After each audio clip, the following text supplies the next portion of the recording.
आदरणीय धर्म प्रेमी सज्जनों, सादर नमस्ते। मैं जेठालाल विश्वकर्मा आप सभी का हार्दिक स्वागत करता हूँ। महर्षि वैशंपायन जी आदि पर्व के 7वें अध्याय में आगे कहने लगे, हे राजन जन्मेजय जी। तब महर्षि वेद व्यास जी ने माता सत्यवती से इस प्रकार कहा। व्यास जी ने कहा, मैं आपकी इच्छा के अनुरूप कार्य करूंगा। नियोग रूपी सनातन मार्ग शास्त्रों में देखा गया है। मैं उसी के अनुसार अपने भाई के लिए मित्र और वरुण के समान तेजस्वी पुत्र उत्पन्न करूंगा। महर्षि वैशंपायन जी कहते हैं, तत्पश्चात देवी सत्यवती ने एकांत में बैठी हुई अपनी पुत्रवधू अंबिका के पास जाकर उससे आपद धर्म और अर्थ से युक्त हितकारक वचन कहा। हे सुषोणी, तुम नष्ट होते हुए भरत वंश का पुनः उद्धार करो। तुम देवराज इंद्र के समान तेजस्वी पुत्र को जन्म दो। वही हमारे कुल के इस महान राज्यभार को वहन करेगा। तत्पश्चात सत्यवती ठीक समय पर अपनी ऋतु स्नाता पुत्र वधू को सैया पर बैठाती हुई धीरे से बोली, हे कौशल्य अर्थात हे अंबिका, तुम्हारे एक देवर हैं, वही आज तुम्हारे पास गर्भाधान के लिए आएंगे। तुम सावधान होकर उनकी प्रतीक्षा करो। वह ठीक आधी रात के समय यहाँ पधारेंगे।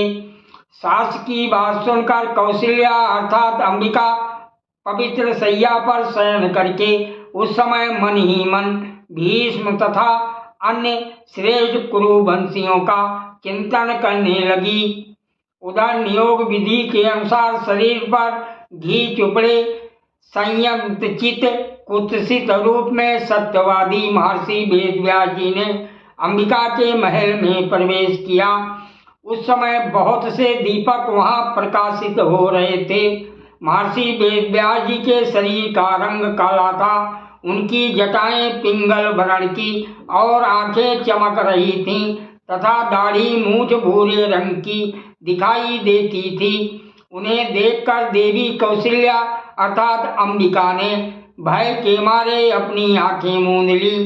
माता का प्रिय करने की इच्छा से महर्षि वेद व्यास जी ने उनके साथ समागम किया, परंतु काशीराज की कन्या भय के मारे उनकी ओर अच्छी प्रकार से देख ना सकी। जब व्यास जी अंबिका के महल से बाहर निकले तब माता सत्यवती ने आकर उनसे पूछा, हे वत्स, क्या अंबिका के गर्भ से कोई गुणवान राजकुमार उत्पन्न होगा?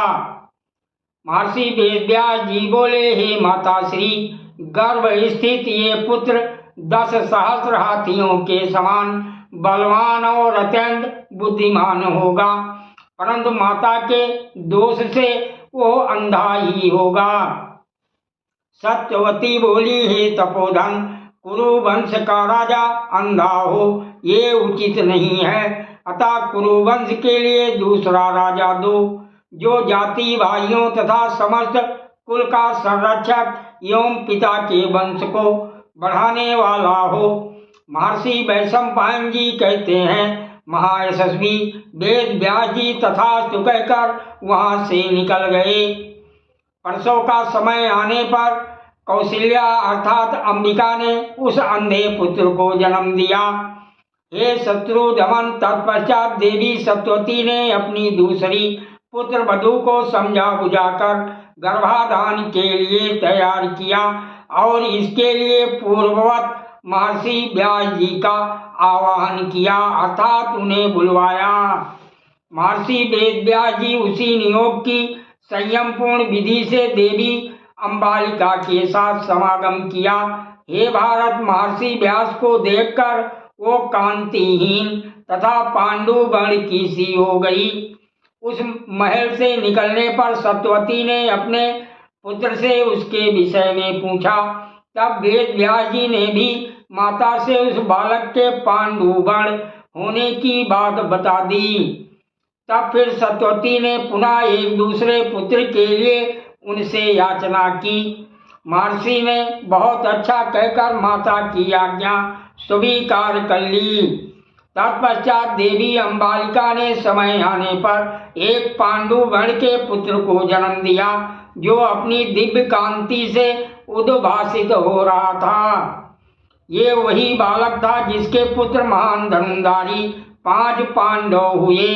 तत्पश्चात ऋतु काल आने पर सत्यवती ने अपनी बड़ी बहू अंबिका को पुनः वेद व्यास जी से मिलने के लिए नियुक्त किया, परंतु देव कन्या के समान सुंदरी अंबिका ने महर्षि के उस कुत्सित रूप और गंध का चिंतन करके भय के कारण देवी सत्यवती की आज्ञा नहीं मानी। काशीराज की पुत्री अंबिका ने अप्सरा के समान सुंदरी अपनी एक दासी को अपने ही वस्त्र आभूषणों से विभूषित करके उन काले कलूटे महर्षि व्यास जी के पास भेज दिया।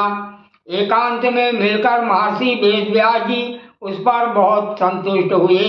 जब वह सहवास करके उठे तब उससे बोले, हे सुबह, अब तू दासी नहीं रहेगी। तेरे उदर में एक अत्यंत श्रेष्ठ बालक आया है। वो लोक में धर्मात्मा तथा समस्त बुद्धिमानों में श्रेष्ठ होगा। वही बालक विदुर हुआ, जो श्री कृष्ण द्वैपायन व्यास जी का पुत्र था। एक पिता का होने के कारण वो राजा धृतराष्ट्र और महात्मा पांडु का भाई था।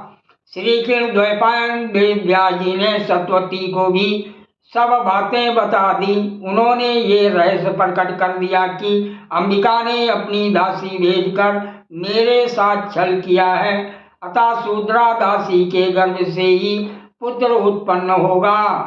विचित्र वीर के क्षेत्र में महर्षि वेद व्यास जी से ये 3 पुत्र उत्पन्न हुए, जो देव कुमारों के समान तेजस्वी तथा कुरु वंश की वृद्धि करने वाले थे। सादर प्रणाम। जय श्री कृष्ण।